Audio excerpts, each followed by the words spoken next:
Where does your time go, कि आपके पास 24 घंटे हैं, ठीक है, और आपके पास जो करने वाले काम है वो क्या है? पढ़ना है, सोना है, खाना है, एंजॉय करना है।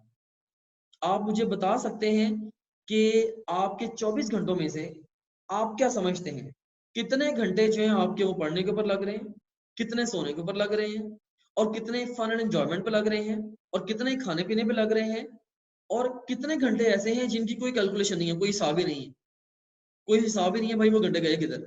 सो आप इस क्वेश्चन का आंसर करें और खुद खुद भी सोचें भाई हमारे 24 घंटे जो है किधर जा रहे हैं।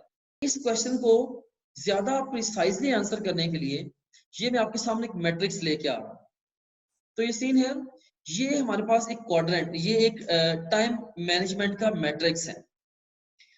तो मैं हमारी जिंदगी का हमारा जो टास्क है ना, जो हम अकम्प्लिश कर रहे होते हैं 24 आवर्स के अंदर, उनको मैं उनको मैं दो तरह से डिवाइड करता हूँ। उनको मैं दो तरह से डिवाइड करता हूँ।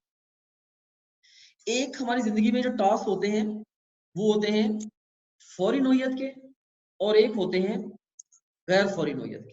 एक वो टास्क है जिनको अगर फौरी तौर पे ना किया गया तो हमारा बड़ा नुकसान हो जाएगा, राइट, या किसी भी तरीके से नुकसान नहीं भी होगा तो स्टिल अगर फौरी तौर पे वो फौरी तौर पे आके आपके ऊपर मुसल्लत हो जाते हैं, यानी कि ऐसे काम जो कि आपके पास फौरी करने पड़ता, ठीक है। तो उसके बाद फिर एक और तरह से इसको मैं कैटेगराइज करता हूँ, नॉन अर्जेंट वो है, नॉट अर्जेंट वो है क्योंकि आपको फौरी तौर पे नहीं करने पड़ते, लेकिन आप अपनी चॉइस से उनको कर रहे होते हैं। सो एक कामों की जो नोयत है वो फौरी और गैर फौरी है। और एक और तरह से हम कामों को कैटेगराइज करते हैं, वो कैसे कि काम जो है वो नॉट इम्पोर्टेंट और इम्पोर्टेंट हो सकते हैं। हमारे पास ऐसे काम हो सकते हैं जो कि गैर अहम हो, और ऐसे हो सकते हैं जो कि अहम हो, ठीक है। सो अगर इन दोनों डिवीजन्स को मैं कंबाइन कर लूं तो हमारे पास जो काम बनते हैं वो चार तरीके के बनते हैं। एक वो काम है जो कि फौरी नोयत के अहम काम है, दूसरे वो काम है जो गैर फौरी नोयत के अहम काम है, तीसरे वो काम है जो फौरी नोयत के गैर अहम काम है, और चौथे वो काम है जो गैर फौरी नोयत के गैर अहम काम है। ये आपके 24 घंटों को रिप्रेजेंट कर रहा है। तो मेरा आपसे आपसे यहाँ पे दो सवाल है कि आपके ख्याल में, पहला सवाल ये है कि आपके ख्याल में आप किस खाने में मैक्सिमम टाइम गुजारेंगे तो आज से 5 साल 10 साल के बाद आप अपने करियर की हाइट्स को छू लेंगे, आप एक्स्ट्राऑर्डिनरीली सक्सेसफुल हो जाएंगे। खाना नंबर 1, 2, 3 या 4। और दूसरा सवाल मैं आपसे ये भी पूछना चाहता हूं कि करंटली आप आजकल आप किस खाने में या किस तरह के कामों को करते हुए ज्यादातर टाइम अपना गुजारते हैं? क्या आप ज्यादातर टाइम फौरी नोयत के अहम कामों को करने में गुजारते हैं, या गैर फौरी नोयत के अहम कामों को करने में गुजारते हैं, या फौरी नोयत के गैर अहम कामों को करने में गुजारते हैं, या आप गैर फौरी नोयत के गैर अहम कामों को करने में गुजारते हैं? अब मैं आपको जरा अच्छे तरीके से समझाता हूं कि टाइम आपका कहाँ पे गुजरता है और कहाँ पे गुजरना चाहिए। हम इस सबसे पहले हम और ज्यादा क्लैरिटी लाने के लिए हम हम इन चारों खानों के अंदर जो रूटीन के जो काम होते हैं हम उन कामों को थोड़ा सा डिस्कस कर लेते हैं। मैं रिलेट करूंगा आपके एक्सपीरियंसेस के साथ। तो इसमें आप देखें, सबसे पहले नंबर पे जैसे अब फॉरेन नॉलेज का एक अहम काम क्या है कि लाइव क्लास को अंडरस्टैंड करना, लाइव क्लास को ज्वाइन करना टू अंडरस्टैंड अ कॉन्सेप्ट। से अगर आपकी कोई लाइव क्लास चल रही है, मे बी फिजिक्स की या केमिस्ट्री की या बायोलॉजी इंग्लिश की कोई भी लाइव क्लासेस हैं, तो एन उस टाइम पे जाकर आपने लाइव क्लास अटेंड करनी ही करनी, ठीक है, अदरवाइज आपका नुकसान होगा। ओके, आपको वो कॉन्सेप्ट मिस हो जाएगा। इसके बाद से ये है कि जैसे जस्ट इमेजिन करें कि कोई एंट्री टेस्ट, किसी एंट्री टेस्ट में आपने अपीयर होना है और आज उसकी अप्लाई करने की लास्ट डेट है, तो आज हर सूरत आपने भाग दौड़ करके पूरा फोकस उसमें लगा के आपने अप्लाई करने का। फिर नेक्स्ट है कि लास्ट डे एग्जाम प्रेप।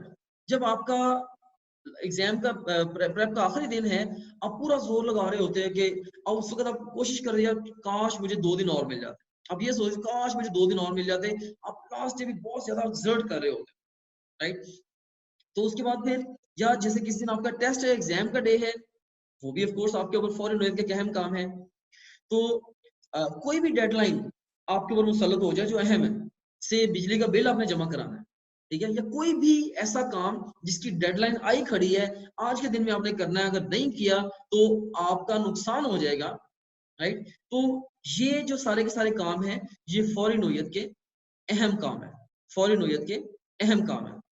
अब यहाँ पे ज्यादा जिंदगी का हिस्सा गुजारना ये वाजिब है या नहीं, इसके ऊपर हम बाद में बात करेंगे। अब हम खाना नंबर 2 पे चलते हैं। खाना नंबर 2 में वो काम है जो कि गैर फौरी नोयत के अहम काम है, गैर फौरी लेकिन अहम काम है। इसमें top of the line planning करना। जैसे आप अगर स्टूडेंट हैं तो अपनी स्टडी को प्लान करने के ऊपर टाइम स्पेंड करना, भाई किस स्केड्यूल को फॉलो करूं, कौन कैसा डेली बेस पे मेरा टाइम टेबल हो, पहले सब्जेक्ट्स कौन से पढूं, बाद में सब्जेक्ट्स कौन से पढूं, हर टॉपिक का लाइन ऑफ एक्शन क्या रखूं, कितने क्वेश्चंस कहां से प्रैक्टिस करूं, पास्ट क्वेश्चंस कैसे करूं, everything it's all about the planning.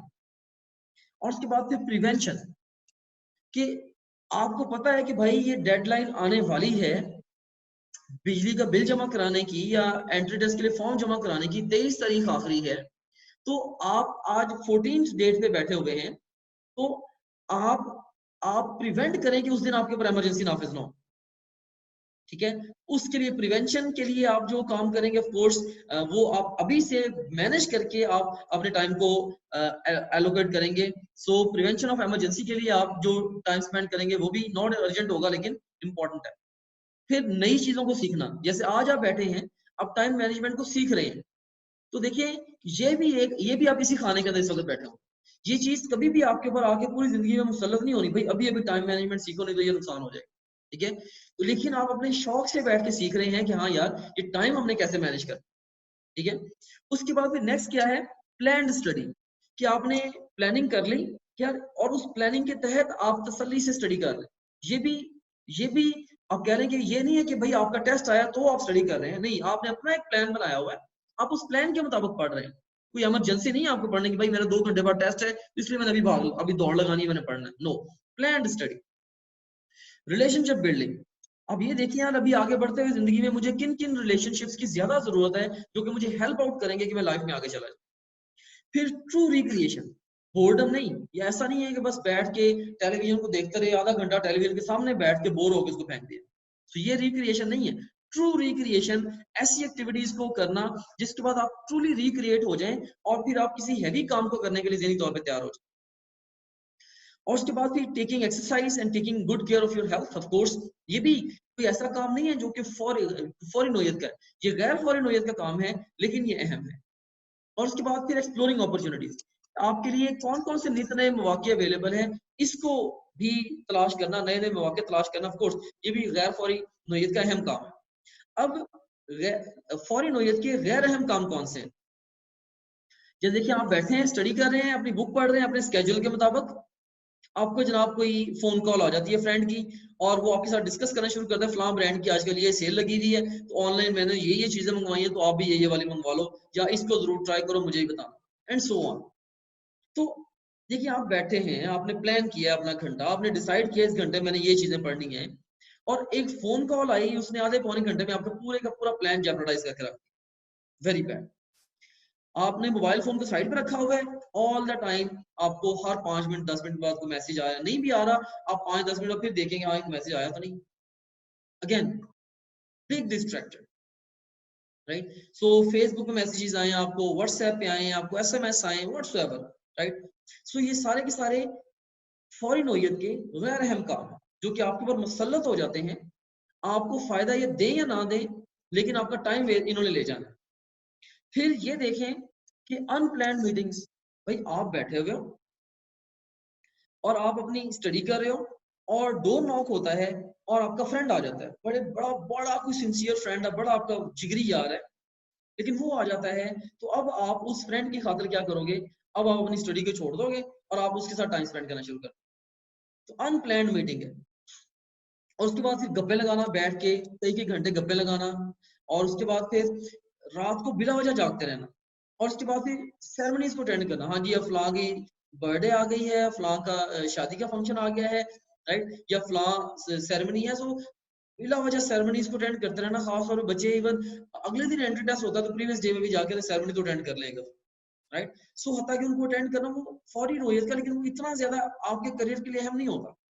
If you have to sometimes maybe you have to join, you can join, लेकिन उस चीज को अपनी मजबूरी ना बनाएं। बहरहाल अब चौथे नंबर पे देखें कि गैर फौरी नोयत के गैर अहम काम कौन से हैं। टीवी देखना, नेट सर्फिंग करना, घंटों नेट पे बैठे रहना, रैंडम चीजें सर्च करते रहना, dramas, movies, songs, video games खेलना। पबजी आजकल बड़ा इमर्जिंग ट्रेंड है, बच्चे बहुत सारा टाइम इसके ऊपर लगा देते हैं। सोशल मीडिया पर टाइम स्पेंड करना, ये सारे के सारे गैर फौरी नोयत के गैर अहम काम है। अब देखिए अब होता क्या है, अब जरा जो मैं अब डिस्कशन करने वाला हूँ ये आपकी पिक्चर दिमाग में क्लियर करने वाली। अभी तक तो मैंने आपको सारे खानों का कॉन्सेप्ट दिया है कि किस किस खाने में किस किस तरह के काम होते हैं। अब कि होता ये है कि आप जो है क्या करते हैं, आप बेसिकली खाना नंबर 3 और खाना नंबर 4, खाना नंबर 3 और 4 इनके अंदर समहाउ ज्यादा टाइम जनरली स्पेंड करते रहते हैं, इनके अंदर ज्यादा टाइम स्पेंड करते रहते हैं, ठीक है। सो ये है बीमारी की जड़, this is the cause of your disease, this is the cause of your disease. बीमारी की जड़ ये है कि किसी भी वजह से आप खाना नंबर 3 और 4 के अंदर टाइम स्पेंड करते हैं। मे बी एक दिन के अंदर आपने 10 घंटे, 8 से 10 घंटे आपने इसी इन्हीं खानों के अंदर गुजार दी। खाना नंबर 3 में फोन कॉल सुनने में, मीटिंग्स करने में, मैसेजेस पे रात को जाके बिला वजह फिरते रहे, राइट, कोई सेरेमनी अटेंड कर दी, किसी गैदरिंग में चले गए वगैरह वगैरह, टीवी देख लिया, तो इन सारी चीजों में आपने 8-10 घंटे लगा दिए। तो इससे होगा क्या, अब डेली बेस पे खाना नंबर 3 और 4 में टाइम गुजारते जाएंगे। फिर होगा ये कि कुछ बहुत अहम तरीन जो काम होंगे उनके लिए आपको रश करना पड़ेगा। जैसे आपने आपको पता था कि आज ऐड आई है तो मैंने 23 तारीख को अप्लाई करना फॉर एंट्री टेस्ट। अब डेली बेस पे लेजी रहेंगे, आप इन चीजों पे टाइम स्पेंड करते रहेंगे, तो 23 तारीख को एकदम से आपको ना पूरा जोर लगा के आखिरी दिन जाके जो क्या करना पड़ेगा आपको, उसके फॉर्म जमा करवाना पड़ेगा। इस तरीके से टेस्ट है, आपको अनाउंस हो गया टेस्ट, भाई आज से 3 दिन के बाद टेस्ट है, 2 दिन गुजार के थर्ड डे सुबह उठ के जी फौरी फौरी तेज से देख रहे हैं यार टेस्ट के लिए पढ़ना था तो टाइम नहीं मिला। तो देखिए, तो आपको फिर करना क्या पड़ता है कि आपको एकदम से आपको ये अलामतें आनी शुरू, ये डिजीज के सिम्टम्स हैं। अपने अहम कामों को मैनेज करने के लिए क्या आपके ऊपर अर्जेंसी नाफज होती है? अपने अहम कामों को मैनेज करने के लिए क्या आपके ऊपर अर्जेंसी नाफज होती है? भाई ये फौरी फौरी करो। अगर अर्जेंसी नाफज होती है तो इसका मतलब ये होगा कि वाकई आप डिजीज्ड हैं, आपकी टाइम मैनेजमेंट बहुत पुअर है।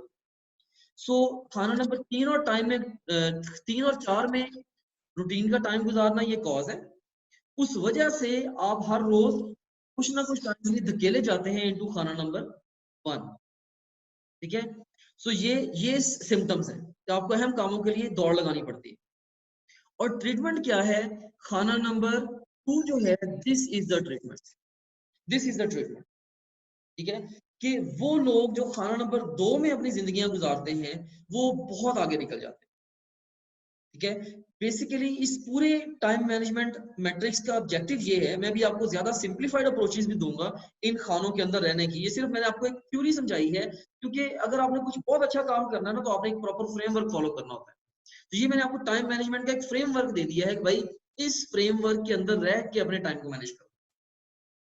तो इस फ्रेमवर्क में फिर how will you manage to stay in the खाना नंबर 2, ये हम डिस्कस करेंगे। खाना नंबर 2 में रहना आप किस तरीके से मैनेज करेंगे ये हमने अभी देखना है।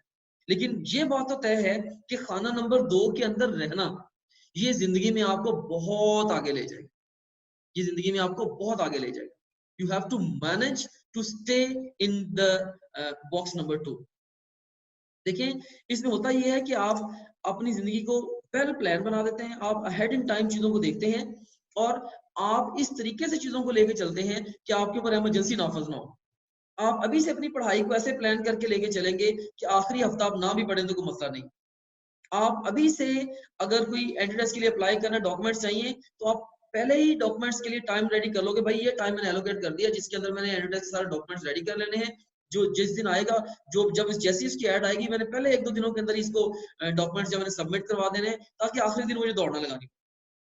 तो इसी तरीके से जो जो इमरजेंसी का एलिमेंट है हमने अपनी जिंदगी के अंदर से एक तो इसको खत्म करना है, और सेकेंडली हमने थ्रू द सेम टोकन खाना नंबर 2 के अंदर रहते हुए हमने खाना नंबर 1 में जाने की वजूहत को खत्म भी करना है, और हमने ये भी करना है कि वो बहुत सारी अहम तरीन चीजें जिन पे हमारा फोकस होना चाहिए, लेकिन खाना नंबर 1 और खाना नंबर 3 और 4 की वजह से वो चीजें हमारे फोकस में नहीं आ रही, हमने उनके ऊपर भी फोकस करना है।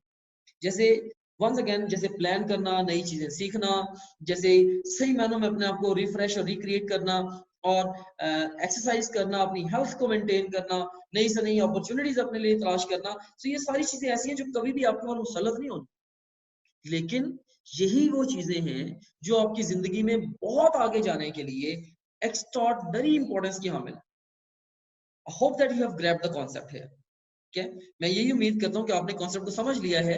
So once again, just to summarise my discussion on this slide, कि खाना नंबर 3 और 4 के अंदर टाइम स्पेंड करना आपके ऊपर इमरजेंसी नाफज करने की वजह बनती है, और अगर आपके ऊपर इमरजेंसियां अहम कामों के लिए नाफज हो रही हैं, इसका मतलब ये है कि आप बीमार हैं टाइम मैनेजमेंट के हवाले से, और इसकी ट्रीटमेंट ये है कि आपने इस तरीके से अपनी अप्रोचेस फॉलो करनी है कि आप खाना नंबर 2 के अंदर रहना सीख जाएं।